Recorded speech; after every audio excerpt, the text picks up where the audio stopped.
Hier soir, Cédric, le frère aîné de Jonathan Daval, était encore sidéré.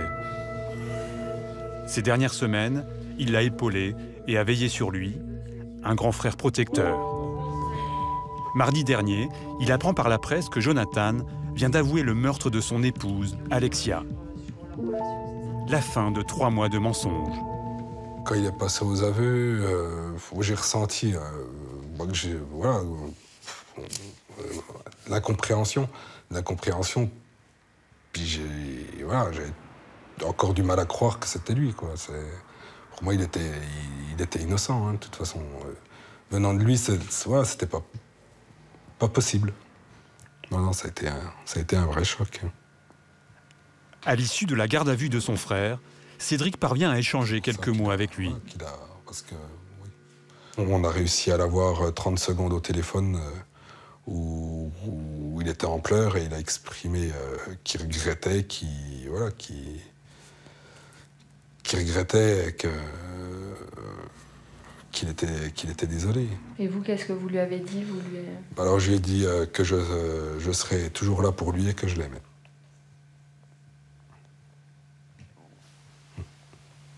Et je serai toujours là pour lui. C'est mon frère, donc je l'aime. L'affaire commence le 28 octobre dernier, dans cette petite ville de Haute-Saône. Ce samedi-là, Jonathan Daval alerte les gendarmes. Sa femme Alexia a disparu, dit-il. Il leur raconte qu'elle a quitté le domicile conjugal le matin vers 9 h pour faire un jogging sur les bords de la Saône, comme elle en a l'habitude. Lui passe à son travail, une entreprise informatique, pour y chercher une imprimante. Denis Carnet, son patron, se souvient l'avoir vu vers 10 h 45. Il a pris une machine de ce style-là. Et il est resté combien de temps, vous avez dit? Une dizaine de minutes. Moi, ça ne m'a pas du tout choqué qu'il vienne chercher une machine un samedi matin pour pouvoir dépanner un client. Vous l'avez trouvé comment? Il était souriant, même à plaisanter. Il était normal. Vers 11 h, Jonathan se rend chez sa mère, puis va voir ses beaux-parents qui tiennent ce bar PMU au centre-ville. À 12 h 45, il se rend à la gendarmerie et déclare la disparition de sa femme. Des recherches sont aussitôt engagées. Elle mène les gendarmes jusqu'à cette forêt. 48 heures plus tard, le corps d'Alexia est retrouvé. Il repose entre ses 2 troncs, sous des branchages. La victime a été étranglée, mais elle ne semble pas avoir été violée. Le cadavre, en partie calciné, est recouvert d'un drap. Cet élément étonne les gendarmes et leur permet d'éliminer très vite certaines pistes. Ce que la procureure de Besançon expliquera cette semaine après l'arrestation de Jonathan. On imaginait en effet mal un rôdeur ou un prédateur qui la rencontre par hasard alors qu'elle fait son jogging, qui a un drap dans sa voiture et qui... voilà. Donc ça fait partie aussi des éléments qui ont permis d'écarter les autres hypothèses. Si Alexia n'a pas été victime d'un prédateur, a-t-elle pu être tuée par quelqu'un de son entourage?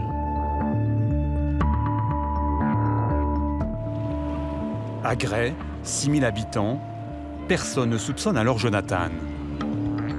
Cet informaticien de 34 ans renvoie l'image d'un jeune homme serviable, poli et bon vivant. Alexia, de 4 ans, sa cadette, est conseillère bancaire. Comme Jonathan, elle est une enfant du pays. Sa mère est conseillère municipale. Tous les deux sont tombés amoureux alors qu'ils étaient encore adolescents. Après 10 ans de vie commune, ils se marient en juillet 2015. Pour tous, Alexia était la femme de sa vie. Juste après le meurtre, le mari d'ailleurs semble inconsolable.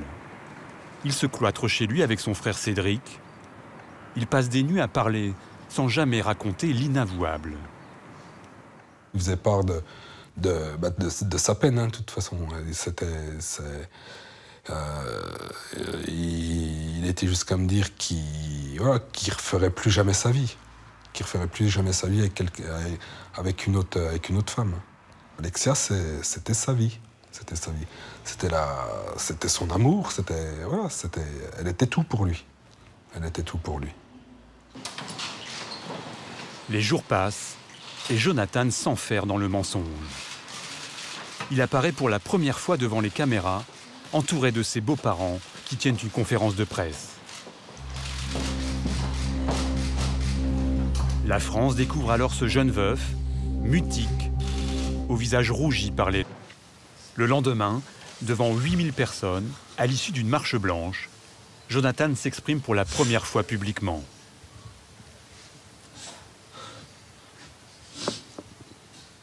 Mon épouse et moi partageons la même sorte de liberté à travers nos activités sportives.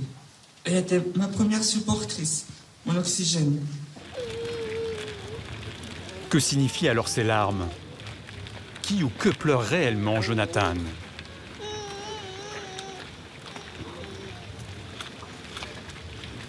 Jean-Pierre et Isabelle Fouillot, le père et la mère d'Alexia, ne semblent pas douter de la sincérité de ce gendre idéal qu'ils considèrent comme un fils.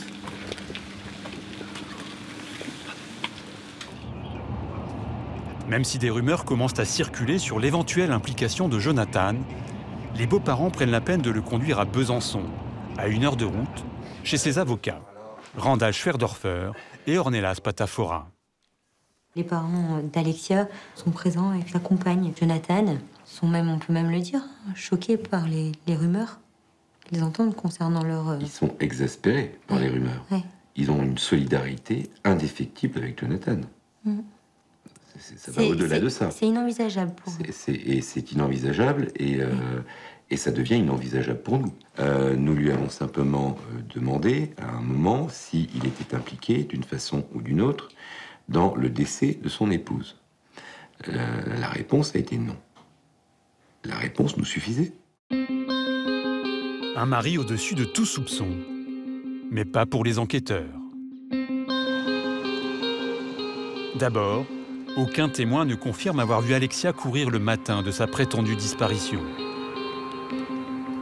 Des chiens flairent la trace de la jeune femme sur le chemin de halage, mais il peut s'agir d'empreintes olfactives anciennes.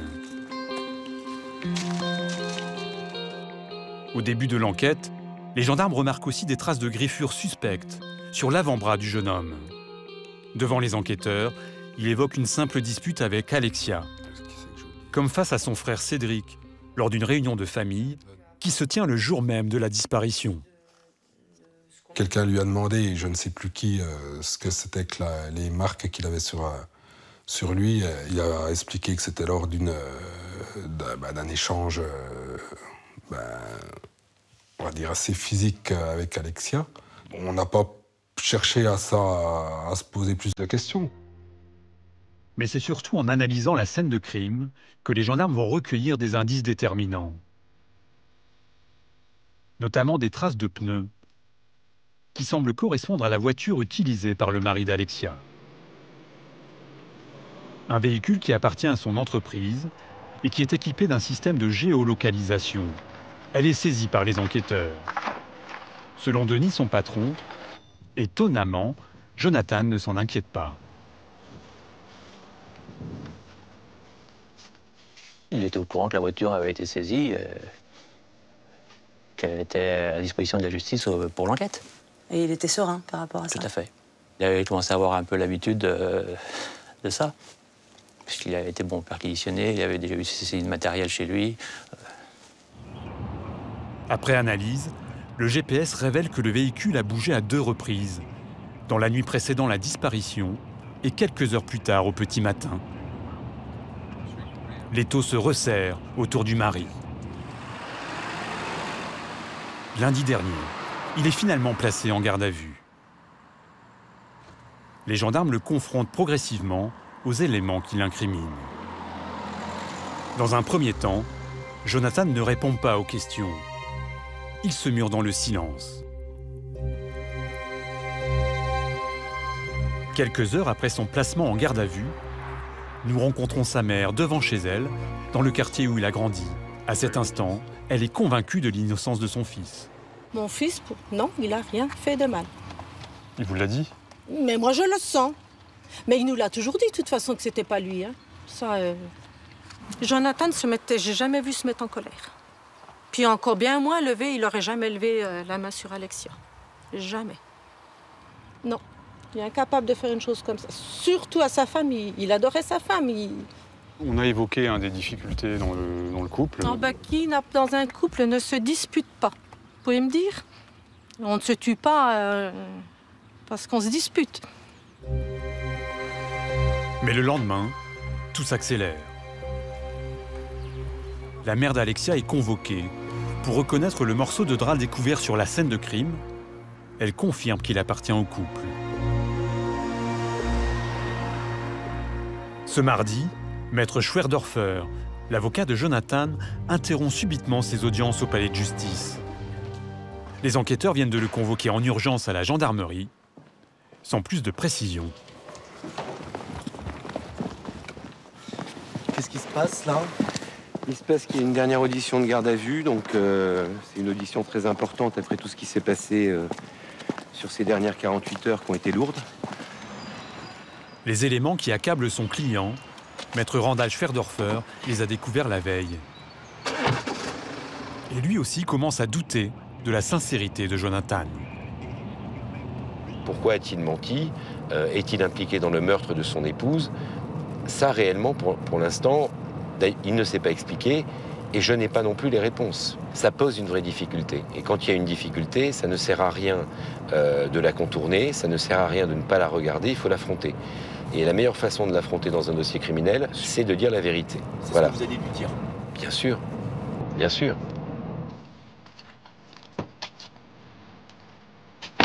À la gendarmerie, Maître Schwerdorfer et son associé vont s'isoler avec leur client.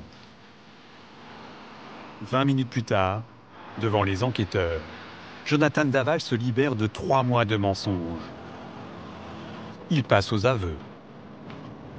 Le dernier acte de la tragédie du veuf éploré vient de s'achever.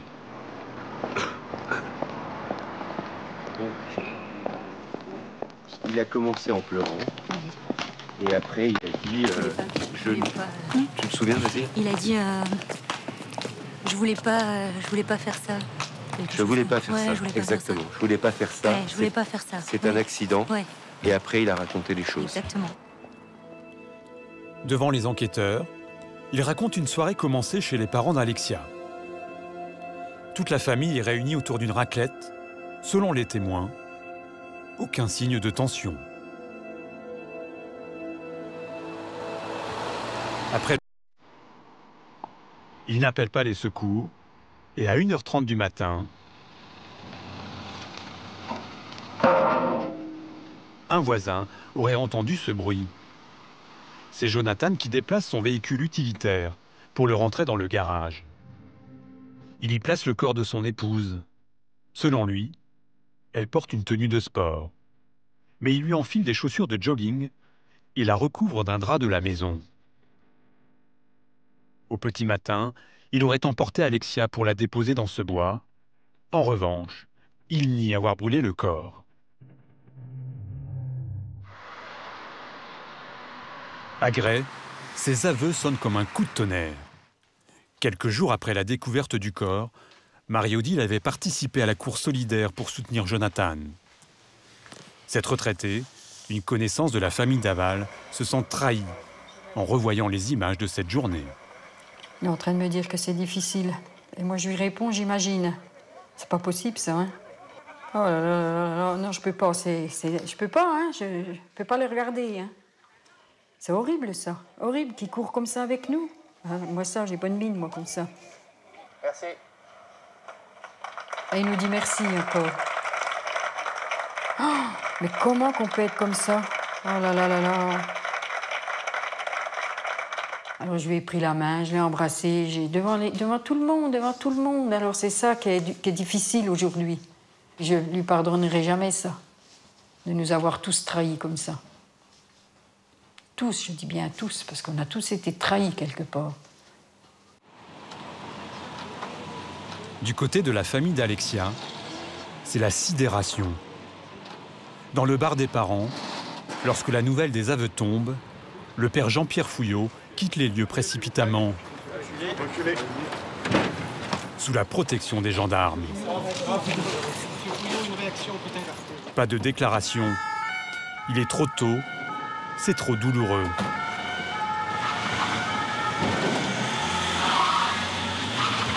Jusqu'à ce jour, c'est leur avocat, maître Jean-Marc Florent, qui se charge de relayer leurs paroles.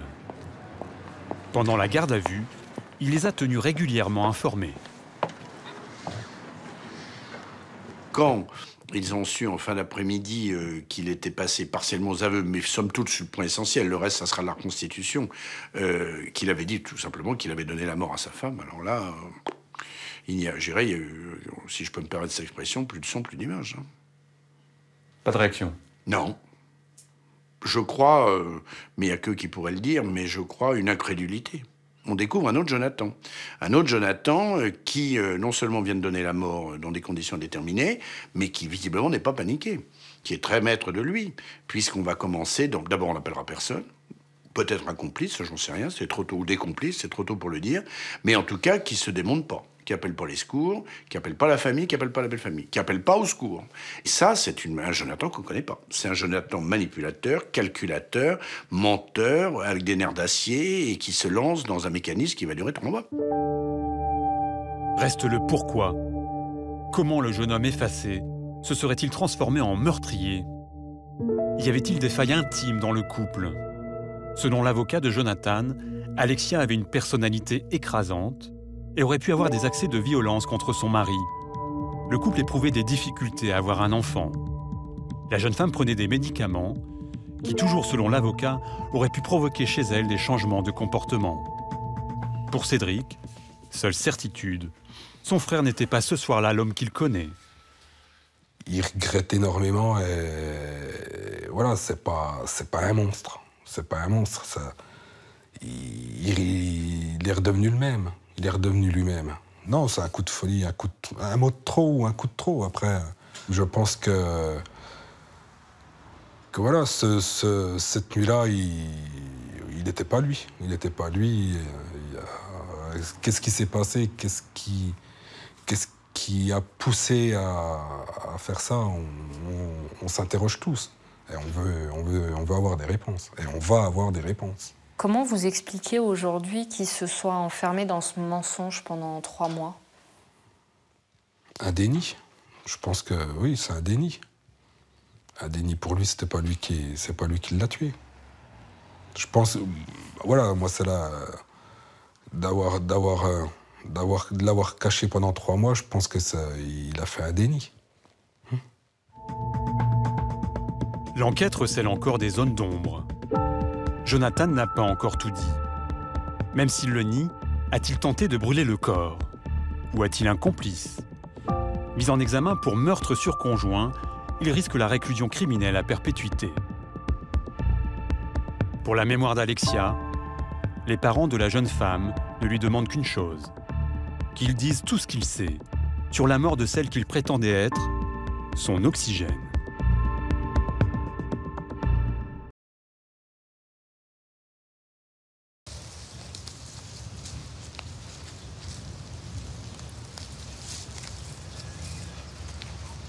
Plus que jamais, Martine soutient son fils.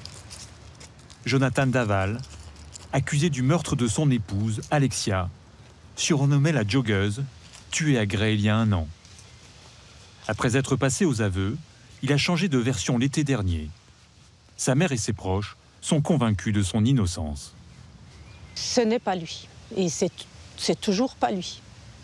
C'était pas possible que ce soit Jonathan. Nous, comme on le connaît, c'est pas possible qu'il arrive ça. Je n'ai jamais eu aucun doute. Personne n'a jamais eu aucun doute. Ah non. Depuis le départ, aucun doute.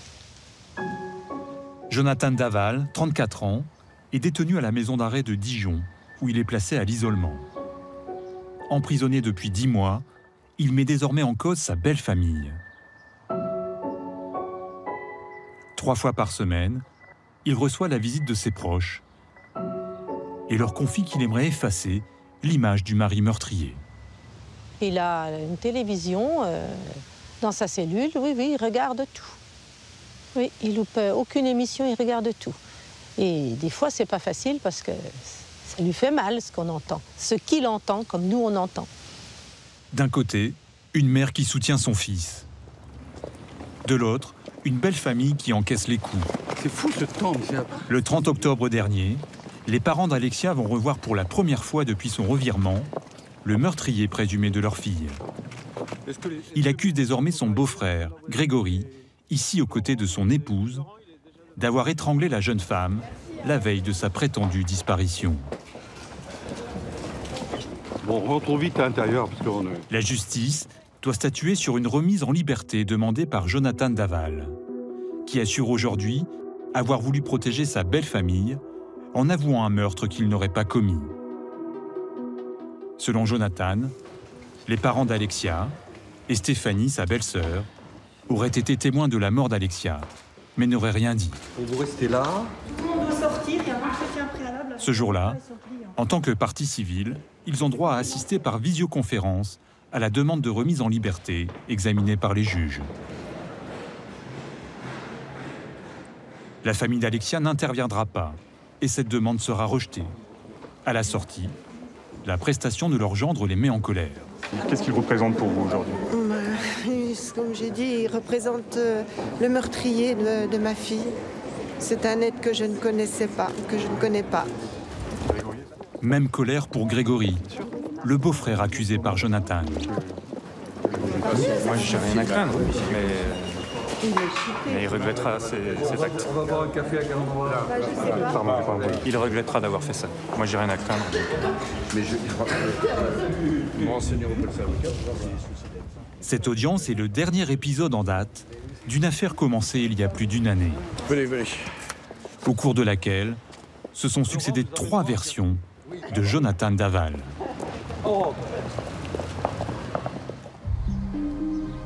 Le samedi 28 octobre 2017, Jonathan Daval signale la disparition d'Alexia. Elle serait partie faire un jogging le matin, vers 9 h, mais n'est jamais rentrée. 3 jours plus tard, son corps est retrouvé dans ce bois, à 4 km de chez elle, entre ses arbres, dissimulé sous des branchages. Il est partiellement brûlé. Selon l'autopsie, elle a reçu des coups violents et a été étranglée. Dans la ville, l'émotion est immense. Lors d'une marche blanche, et pendant les 3 mois qui vont suivre, le mari d'Alexia reçoit le soutien appuyé de sa belle famille.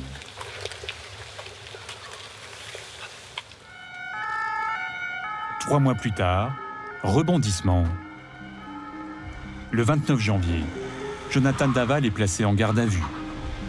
Il passe aux aveux. Il aurait tué Alexia lors d'une dispute à leur domicile. Il aurait transporté le corps dans le bois. 6 mois plus tard, nouvelle version, celle qui accuse la belle famille d'Alexia. Convoqué le 4 juillet au tribunal, le juge leur annonce que selon Jonathan, Alexia aurait fait une crise pendant le dîner chez ses beaux-parents. C'est Grégory, son beau-frère, qui, en tentant de la calmer, l'aurait étranglée. L'avocat de Jonathan Daval, maître Randall Schwerdorfer, évoque un complot familial. Il y a eu, selon Jonathan Daval et sa version, sa dernière version, un accord qui s'est passé au fur et à mesure des minutes qui se sont écoulées après le drame dont il a parlé, pour se mettre d'accord sur le fait de ne pas dénoncer, puis de mettre le corps d'Alexia dans la forêt afin de faire croire effectivement à une mort occasionnée par un inconnu. Jonathan assure être ensuite rentré chez lui avec Stéphanie, sa belle-sœur. Le corps d'Alexia aurait été ramené plus tard par son père. Jonathan se serait chargé de le transporter dans le bois, puis aurait joué la comédie du mari paniqué, à la demande, dit-il, de sa belle famille. Maître Gilles-Jean Portejoie, qui assure la défense de Stéphanie et Grégory Gué, s'étonne de ce revirement du mari d'Alexia. qu'il juge incohérents. La thèse qu'il défend est absolument invraisemblable. Elle est parfaitement farfelue. Pour les parties civiles, odieuse et indécente. Et elle ne tient pas. Elle ne tient pas. Elle ne tient pas. Elle est parfaitement contredite, notamment par le rapport d'autopsie, parce que le rapport d'autopsie nous dit des coups d'une violence extrême ont été portés avant la mort d'Alexia, sous-entendu par Jonathan Daval. Et ensuite, il y a eu une tentative plutôt réussie de strangulation. Pourquoi Jonathan accuse-t-il aujourd'hui sa belle famille, qu'il a toujours soutenue et qu'il adorait? Pourquoi se serait-il dénoncé seul? Son frère Cédric, informaticien, dont il est très proche, s'exprime pour la première fois depuis la dernière version de Jonathan. Voilà, c'est des photos de son mariage qui sont sur Facebook. Selon les confidences que Jonathan lui aurait faites, il aurait été sous l'emprise de sa belle famille. Ben moi, il m'a dit une chose. Il m'a dit « Je comprends comment se font enrôler ceux de Daesh ». Donc c'est fort. C'est fort. Qu'est-ce qu'il veut dire par là? Ben, qu'il a été manipulé mentalement. Ben, après la disparition d'Alexia, il recevait beaucoup de coups de téléphone pour dire de revenir manger ou de savoir où il était. Et il allait beaucoup chez les parents d'Alexia. Dans la famille d'Alexia, voilà, il venait de temps en temps il venait quand même voir mes parents. Mais bon, apparemment, il était tout de suite rappelé à revenir dans sa belle famille. Voilà. Est-ce qu'il était tout le temps libre de ses choix? Cette mise sous emprise est-elle plausible? Les expertises psychologiques évoquent au contraire un homme qui, sous un aspect fragile, est plutôt dominant. Elles le décrivent aussi comme potentiellement colérique, voire agressif, et même dangereux sur le plan criminologique. Des conclusions contestées par son avocat, mais aussi sa mère, qui ne reconnaît pas son fils dans ce portrait inquiétant. Je l'ai mis au monde il y a 34 ans. Il n'a jamais eu... jamais il a été en colère, jamais... Non, il n'a jamais eu rien de tout ça. Donc manipulateur, tout ça. Non, non, c'est pas vrai. Ces gens-là, ils ne connaissent pas le vrai Jonathan. Jonathan, depuis qu'il est tout petit, de toute façon, il est calme, il est gentil, il n'a jamais eu un mot plus haut que l'autre. Jonathan n'est pas dominateur du tout. Non, non, non. Absolument pas. Il se ferait plutôt dominer que lui domine. Hein. Depuis 3 mois, la dernière version de Jonathan Daval fait l'objet de vérifications. Les enquêteurs pensaient avoir un moyen de la confirmer ou de l'infirmer.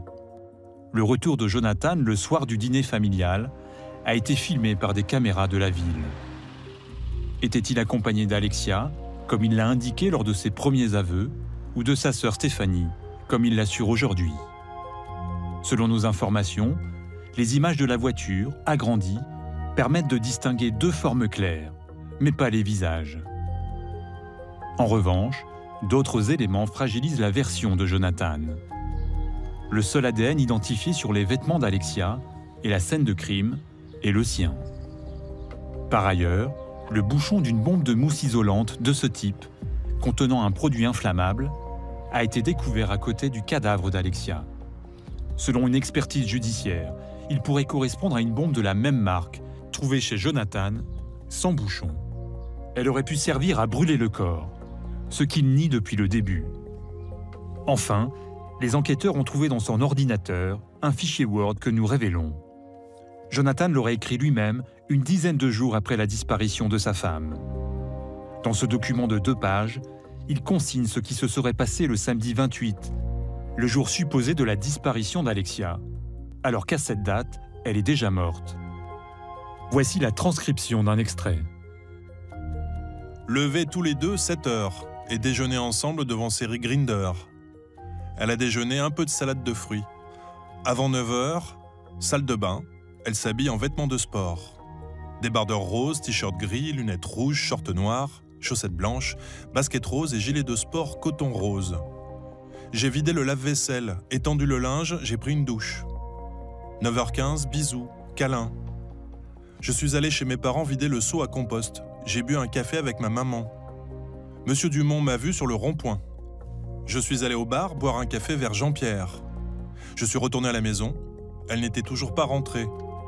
On est allé à la maison, aux urgences et à la gendarmerie, vers 11h45. Pourquoi a-t-il pris la peine de coucher noir sur blanc ce scénario, 10 jours après la mort d'Alexia et 2 mois avant sa garde à vue? L'a-t-il écrit lui-même? Cela lui aurait-il été dicté? Des revirements, des mensonges, une personnalité complexe. Qui est le vrai Jonathan? Selon Cédric, son frère, il n'y aurait chez lui qu'une constante. Il pense régulièrement à Alexia, elle est là, elle est dans sa tête. Hein. Quand il rêve, il nous dit « j'ai pas envie de me réveiller, je suis bien, elle est là, je la vois, donc il n'a pas du tout envie de se réveiller. » Il dégage toujours autant d'amour envers elle, quoi. Malgré tout ce qui est dit, non, il l'aimait. Il l'aimait et il l'aime encore. Hein. Convoqué ce jeudi par le juge d'instruction, Jonathan Daval sera ensuite confronté à la famille d'Alexia. Les parents de la jeune fille s'expriment rarement, le plus souvent avec leur fille et Grégory, comme pour faire bloc. Ce sont eux qui ont demandé la confrontation et sont impatients d'y être. C'est plus la peine qu'il mente, on sait que c'est lui. Alors juste qu'ils disent ce qui s'est vraiment passé. Si vraiment il nous a aimés, qu'il nous dise en face de nous, qu'il ose dire la dernière version qu'il a donnée, mais qu'il dise la vraie vérité, ce qui s'est réellement passé. Et il n'y a que lui et Alexia qui le savent. Jonathan va-t-il répéter que sa belle famille est responsable de la mort d'Alexia? Ou va-t-il revenir à ses premiers aveux, dans lesquels il reconnaissait l'avoir tuée? Dans le bureau du juge, ce sera peut-être l'heure de vérité. Elle ne voulait pas croire que son fils puisse être un meurtrier. Martine Henry est la mère de Jonathan Daval. Il était revenu sur ses premiers aveux et accusait depuis sa belle famille d'être impliqué dans le meurtre de sa femme Alexia. Jonathan Daval a craqué avant-hier dans une ultime confrontation. Une déflagration pour une mère qui avait toujours cru en son fils et en ses mensonges. Samedi matin, vous êtes allé voir Jonathan, votre fils, en prison. Oui. Quels ont été ses premiers mots? On n'a pas eu de mots, c'est des larmes. Beaucoup de pleurs. Les mots sont arrivés après. En me disant je m'excuse, je vous ai fait du mal. Je pensais que vous viendriez pas me voir, que vous vouliez plus me voir du tout, comme si on le rejetait parce qu'il nous avait fait du mal. Et face à vous, il a réitéré ses aveux? Oui, il nous l'a redit samedi matin au parloir, oui. Que c'était bien lui qui l'avait il lui avait fait du mal. Il a dit quoi? Il a dit tuer? Non, étranglé. Vous avez réussi à dormir les dernières nuits? Non. Non. C'est très compliqué, non, j'ai pas réussi à dormir. C'est la première fois que vous considérez que votre fils est un meurtrier? Ben oui. Mais même si c'est dur, pour moi, une maman, je serai quand même là présente pour malgré ce qu'il a fait. Je veux qu'il soit puni, puis lui aussi, pour ce qu'il a fait. Vous pensez qu'il aurait dû avouer Oui, il aurait dû avouer depuis le départ. Oui. Mais Jonathan Daval va d'abord commencer par mentir. Après la mort de sa femme en octobre 2017, il monte tout un scénario pour faire croire à sa disparition alors qu'elle faisait son jogging. Une fiction qui ne résiste pas aux éléments de l'enquête qui l'accablent. Placé en garde à vue en janvier 2018, il avoue une première fois avoir étranglé Alexia lors d'une dispute. Malgré ses aveux, sa mère refuse de le croire coupable. Alors en juin 2018, elle se raccroche à une nouvelle version de son fils.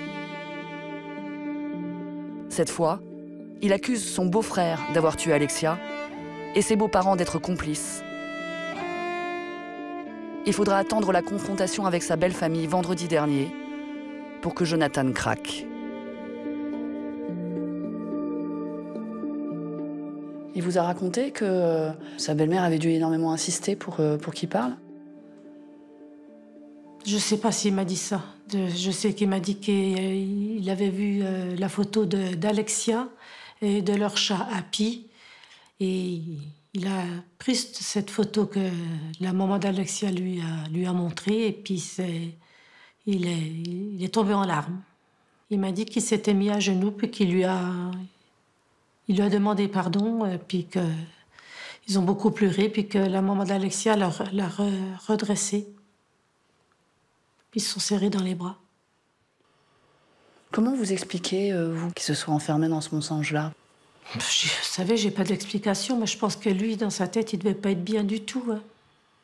Il voulait sûrement le dire, mais il savait pas trop comment, pour pas nous faire de peine, pour pas... C'était, comment dire, il prenait soin de nous, quoi, on va dire. Il voulait pas nous faire de mal. Et pendant tout ce temps-là, vous n'avez pas réussi à voir qu'il mentait? Ben non. Non, je suis désolée, non, j'ai pas réussi. Pour nous, il disait la vérité pour nous. Vous avez le sentiment qu'il vous a trahi? Non, moi je dirais pas ça, non. Non, lui il le dit qu'il nous a trahis, mais non, il nous a pas trahis, c'est parce qu'il a pas pu nous le dire, nous on n'a pas voulu comprendre. Vous pensez que vous avez raté quelque chose? J'ai raté quelque chose, oui. Vous vous en voulez, vous, d'avoir cru aussi longtemps à son innocence, d'avoir cru... Ben oui, parce que bon, ça a fait beaucoup de mal à beaucoup de personnes. La famille d'Alexia, à tous ceux qui croient en nous. Vous auriez envie de leur dire quelque chose aux parents d'Alexia, à sa sœur? Ah, Isabelle et au papa et à la maman d'Alexia, oui, que je m'excuse de ne pas avoir compris ce que voulait me dire Jonathan, d'avoir été dur comme ça avec eux, si on peut dire ça, oui, je m'en excuse. Vous avez eu l'occasion de leur dire directement? Vous les avez croisés au moment de la confrontation? Oui, on les a croisés, mais non, c'est juste un regard. Mais vous pensez à eux et vous vous dites que c'est compliqué pour eux? On a toujours pensé à eux. Toujours. C'est compliqué, on l'a toujours su, ils ont perdu leur fille. Ça vous arrive de penser à votre belle-fille? Ben, bien sûr, je vais la voir hein, au cimetière. J'y vais 1 fois par semaine. Hein. Vous comprenez que son comportement juste après la mort d'Alexia, dans les conférences de presse, il pleurait beaucoup, il était très proche de sa belle famille. Vous comprenez que ce comportement, aujourd'hui, il puisse choquer?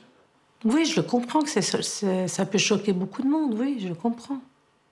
Est-ce que vous, ça vous choque aujourd'hui? Son comportement qu'il a eu, je pourrais même pas vous dire, parce que... Non, je peux même pas vous dire. Je sais plus. Je sais pas. Quand vous en avez discuté avec lui, il maintient la thèse de l'accident? Oui, il maintient la thèse de l'accident, oui. Vous le croyez, aujourd'hui, là-dessus? Il faut que ça fasse son temps aussi pour moi. Vous avez envie de lui dire de continuer à parler, d'éclaircir les zones d'ombre du dossier? Ah ben bien sûr. Ah ben oui, il faut quand même qu'on sache tout. Vous allez lui poser des questions dans les prochains parloirs, savoir comment ça s'est passé? Un petit peu, oui, on va essayer de poser des questions, oui. Qu'on sache aussi, nous. Oui. Vous avez on a besoin. Et s'il l'a tué volontairement, il faut qu'il le dise? Ah ben oui. Et si c'est lui qui a brûlé le corps, il faut qu'il le dise? Ben oui, aussi. Qu'ils disent tout. Pour moi, ça changera rien. Je viendrai toujours le voir au parloir. Je reste toujours là, présente pour lui. Je peux pas abandonner mon enfant. Oui. Allez, on est Je sais pas si j'ai encore des mouchoirs. Attends, je vais rechercher un paquet de mouchoirs. Ce vendredi, comme tous les jours cette semaine, Isabelle et Jean-Pierre Fouillot s'apprêtent à prendre la direction de la cour d'assises pour assister au procès du meurtrier de leur fille Alexia. Comment allez-vous? Épuisée. Fatiguée. Fatigué. Oui. Ça fait 5 jours, ça commence à être long. Hein. Les horaires sont très larges. On dort 4 heures par nuit maximum. Mais le voyage nous fait du bien, ça permet de discuter en voiture, en famille. On peut décompresser à la fois et puis parler, et puis rigoler un petit coup, rire un petit coup avant d'affronter toute cette affaire. Sur la table de leur salon, les courriers de soutien reçus en une seule journée. Les gens comprennent notre douleur. Ils comprennent ce que c'est que perdre un enfant. C'est surtout là-dessus que j'insiste. Parce que c'est la chose la plus horrible et c'est pas dans la nature logique des choses. Pourquoi Jonathan Daval a-t-il tué son épouse?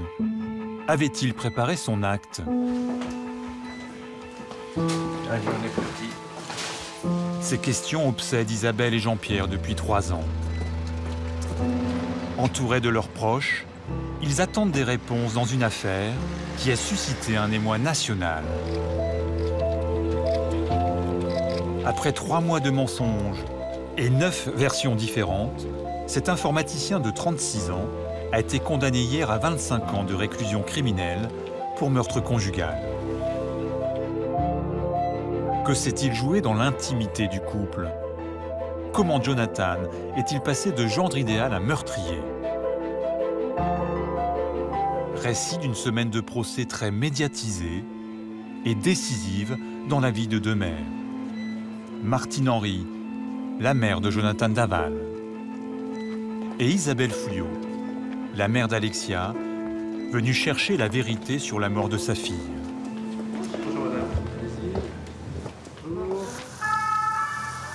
Dès les premiers jours du procès de Jonathan Daval, qui arrive ici sous escorte, les 2 familles vont devoir affronter l'insupportable, les circonstances du meurtre et la crémation d'Alexia. Son corps a été retrouvé le 30 décembre 2017 dans un bois à quelques kilomètres du domicile du couple, allongé entre ces 2 arbres, portant de nombreux coups au visage et en partie calciné. Alexia est morte asphyxiée par étranglement. Elle avait 29 ans. Lors de la première journée d'audience, l'avocat général Emmanuel Dupic a tenu à présenter les clichés des blessures infligées à Alexia, même les plus terribles. Là, je crois que c'était très important de montrer la scène du crime et en particulier de montrer le cadavre d'Alexia Daval. C'est une des particularités du dossier, c'est que le meurtre est suivi d'une crémation. Et il m'a semblé extrêmement important que les jurés puissent incarner la violence du geste qui avait été commis par Jonathan Daval. Face à l'atrocité des images, la mère d'Alexia ne peut rester dans la salle.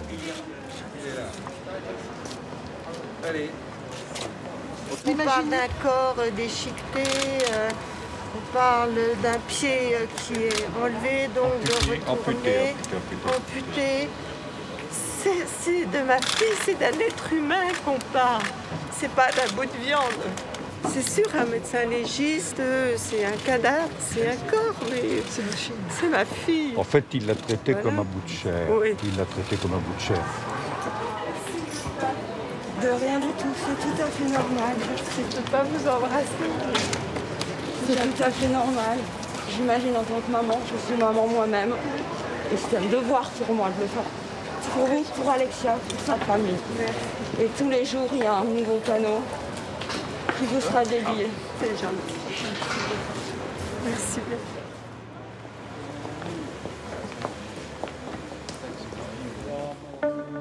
Dans la salle d'audience, Jonathan Daval a lui aussi refusé de regarder les clichés du corps supplicié et d'entendre les rapports des légistes. Y a-t-il des éléments dans son passé qui laissaient présager une telle brutalité? Avant-dernier d'une famille de 7 enfants, il est décrit comme timide, bon élève, mais de santé fragile et atteint lorsqu'il était adolescent de troubles obsessionnels compulsifs. Il rangeait tout, nettoyait tout. Derrière son aspect lisse, les experts décrivent à la barre une personnalité complexe, un caméléon. Certains le considèrent dangereux sur le plan criminologique. Un autre Jonathan, que sa mère dit découvrir au fil de l'audience. Le psychologue, je ne sais plus si c'est le psychologue, le premier là, ou le deuxième, il nous a appris un tas de choses de connaissances. Si, c'est... Oui. Et puis le dernier, qui nous a dit que Jonathan avait double personnalité. Et c'est là que j'arrive à comprendre, hein, je l'excuse pas, le mensonge. Et vous voyez, apparemment, ça vient depuis ses tocs. Même son médecin traitant ne l'a pas décelé. Finalement, ces experts vous ont éclairé sur beaucoup de choses, oui. Finalement, vous ne connaissiez pas bien votre fils? Ben, faut croire. C'est pas que je connaissais pas bien, mais j'ai passé à côté de certaines choses que je me suis pas rendu compte. Comprendre qui se cachait derrière le masque du mari serviable. C'est aussi l'obsession des parents d'Alexia.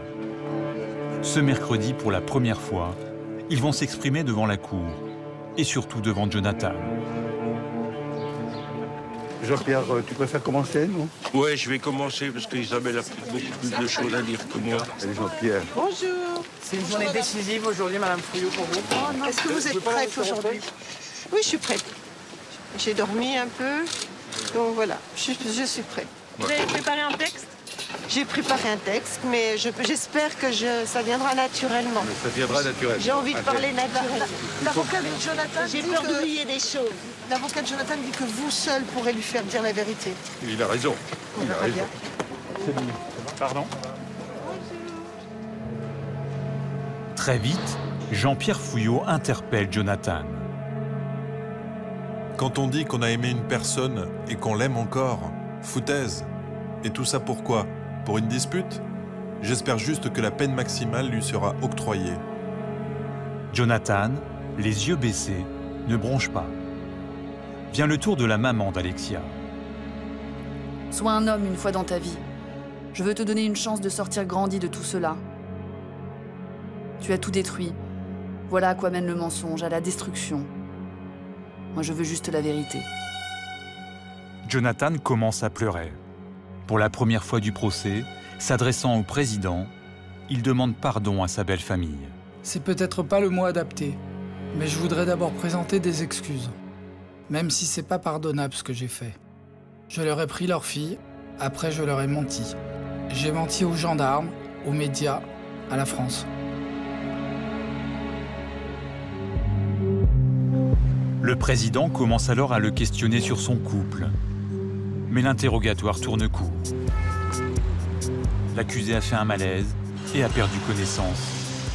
Il est évacué vers l'hôpital de Vesoul. S'il ne se remet pas, le procès pourrait être reporté. Et dans ce cas, tout serait à refaire. Mais on ne recommence pas tout depuis le début. Ah si. Déconne pas. Mais bien sûr, bien sûr. Si le dossier est reporté, on repart à zéro. À la fin de chaque journée d'audience, la famille d'Alexia se retrouve avec ses avocats dans cette salle prêtée par la mairie de Vesoul pour reprendre des forces. Un report du procès serait un coup dur pour Isabelle et Jean-Pierre Fouillot, qui, malgré les épreuves, sont toujours restés soudés.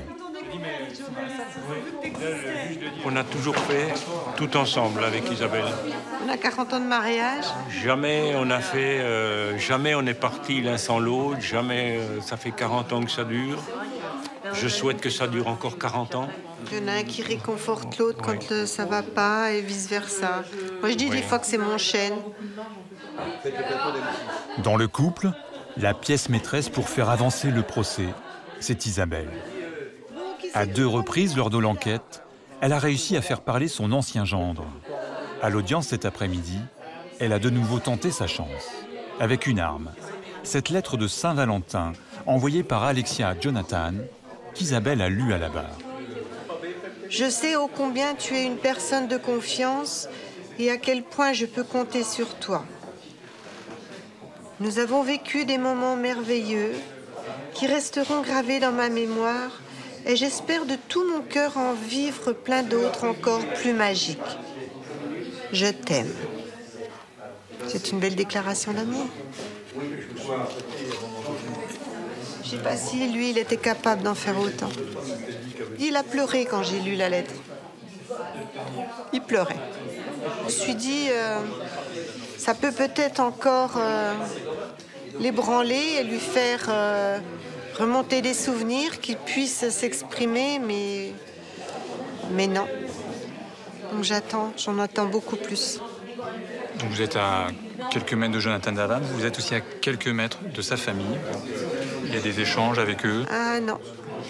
Non, c'est chaque famille dans son box, c'est tout. Il a détruit 2 familles. Le lendemain, le jeudi, la maman de Jonathan est en route pour le tribunal, sans savoir si le procès va reprendre. Martine Henry, 64 ans, n'a pas manqué une audience, même si elle doit se déplacer en fauteuil à cause d'une sciatique qui s'est déclenchée la semaine précédant le procès. Elle veut comprendre comment ce fils qu'elle aime a pu devenir un meurtrier. Nous, ce qu'on veut, c'est qu'il parle la vérité. Il a commencé à parler hier, justement. Comment vous l'avez trouvé? Bon, mais Jonathan, c'est pas quelqu'un qui parle fort, déjà. Il faut lui poser des questions pour qu'il puisse parler, sinon il parlera pas de lui-même. Vous avez une complicité avec lui pendant l'audience? Comment il y a des échanges? Comment ça se passe? On n'a pas d'échange, on peut pas lui parler. On peut juste le regarder. Lui faire un signe qu'on l'aime, c'est tout. Mais on le soutient moralement.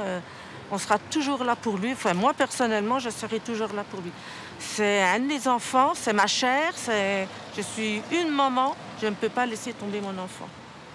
Même si on n'admet pas ce qu'il a fait à Alexia. Ben, le fourgon est arrivé, il va pouvoir... Ah, il est là, alors. Ouais, il est là. Ah, ben, c'est bien, c'est très bien. Merci de me l'apprendre. Jonathan Daval est de retour dans le box. Les interrogatoires vont pouvoir reprendre. Que s'est-il passé le soir du meurtre? Coup de sang ou acte réfléchi? Selon des amis entendus par la cour, le couple en apparence harmonieux était en crise depuis plusieurs mois. Au centre des tensions, le désir d'enfant inassouvi d'Alexia et les difficultés sexuelles. Jonathan souffrait de troubles de l'érection. À la barre, il raconte que le soir du 27 octobre 2017, au retour d'un dîner, Alexia aurait souhaité avoir un rapport sexuel. Il aurait refusé. Il aurait essayé de fuir. Elle l'aurait retenu. S'en serait suivi, selon lui, une dispute qui aurait mal tourné.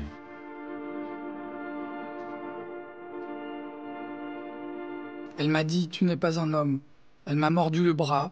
J'ai pété un câble. Ça m'a mis en rage. Il dit alors avoir poussé la tête de son épouse contre le mur, commencé à lui donner des coups de poing, entre 5 et 10, puis l'avoir étranglée. Vous l'avez saisi par le cou? Oui, Vous lui avez donné la mort? oui. Quand on étrangle comme ça, c'est pour donner la mort. Vous vouliez qu'elle se taise à jamais? Oui. L'étranglement aurait duré entre 4 et 5 minutes.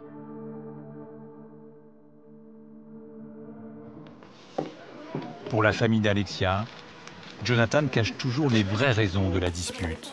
J'attendais des réponses et puis il n'y a rien au bout. Il n'y a rien. Je pense qu'on n'en aura pas. Oui. Je suis déçue. Qu'est-ce qu'il manque selon vous? Pourquoi? La raison. La raison, le pourquoi. La raison, le pourquoi. On l'a pas, le pourquoi. Et là, il s'est emmuré. Hein. On sait qu'il y a un massacre. On sait que les faits sont horrifiants. Et on ne sait pas pourquoi. On ne sait pas quel a été le phénomène déclenchant. C'est ça qu'on veut savoir. C'est tout? On va voir. Vous ne croyez pas au coup de sang quand Non. il s'est dit j'ai pété un câble? Non, il n'a jamais pété un câble. Isabelle Fouillot est convaincue que sa fille voulait quitter Jonathan et qu'il l'a tué parce que cela lui était insupportable. À l'inverse, pour l'avocat de Jonathan, maître Schwerdorfer, l'accusé a tout dit sur le motif de son passage à l'acte. Il veut répondre aux parents d'Alexia, mais il y a un moment, il ne sait pas quoi leur répondre. Quelle vérité ils veulent? Ils ne vivent pas dans l'intimité du couple Alexia et Jonathan, ils doivent accepter qu'ils ne savaient pas tout, ils doivent accepter que leur fille n'était plus une enfant et qu'effectivement, il y a des choses qui pouvaient leur échapper. On parle de la vie de femme d'Alexia, on ne parle pas d'Alexia adolescente, d'Alexia enfant, et je crois qu'aujourd'hui ça regarde la cour d'assises et qu'effectivement, il y a un moment, ils vont devoir affronter que dans sa vie de couple, c'était compliqué, qu'elle désirait un homme qui ne la désirait plus et que ça a créé des tensions extrêmement profondes et que c'est le fond du problème de ce dossier.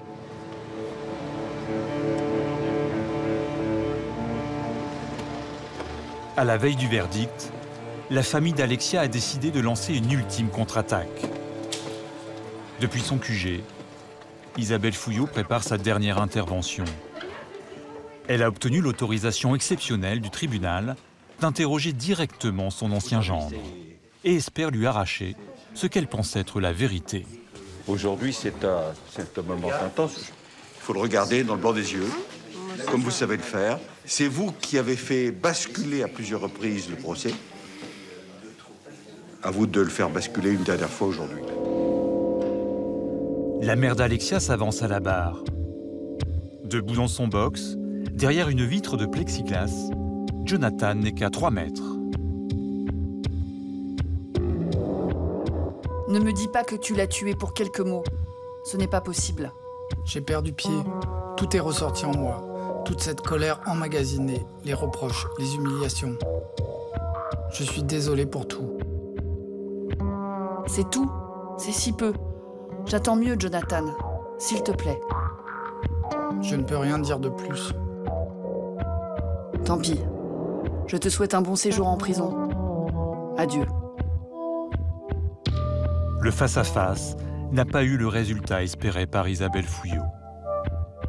Après 5 jours de procès, Emmanuel Dupic, l'avocat général, regrette lui aussi l'attitude mutique de Jonathan et les zones d'ombre autour du mobile. Il devait des réponses. Sa personnalité en maîtrise et en contrôle, effectivement, a confirmé malheureusement l'impression qui était laissée par les experts, qui est plutôt une expression extrêmement préoccupante, notamment par rapport à sa dangerosité. Hein. L'un des experts a parlé de dangerosité, donc oui, c'est, je crois, une semaine d'audience qui a aggravé la perception que pouvaient en avoir les jurés. L'avocat général a requis la réclusion criminelle à perpétuité. Après 3 heures de délibéré, la cour d'assises a condamné Jonathan Daval à 25 ans de prison. Je trouve que c'est une très bonne décision. C'est à la hauteur de notre souffrance et ça va nous permettre de tourner une page. Jonathan Daval, ramené en prison, ne compte pas faire appel. Sa mère, qui a préféré une sortie discrète, est paradoxalement soulagée. On était parti pour 30 ans, il a eu 25 ans, c'est très très bien. C'est vrai? Oh oui, on est très contents. Oui, c'est une sage décision, ça. Il faut aussi que la justice soit faite, hein. Il a fait quand même quelque chose d'horrible, donc il faut que la justice soit faite aussi. Donc non, c'est très bien. J'espère que la famille d'Alexia va pouvoir respirer aussi, se reconstruire. Vous pensez à eux? Bien sûr que je pense à eux. Ils ont perdu leur fille. Moi, Jonathan, un jour, il ressortira. Alexia ne reviendra jamais.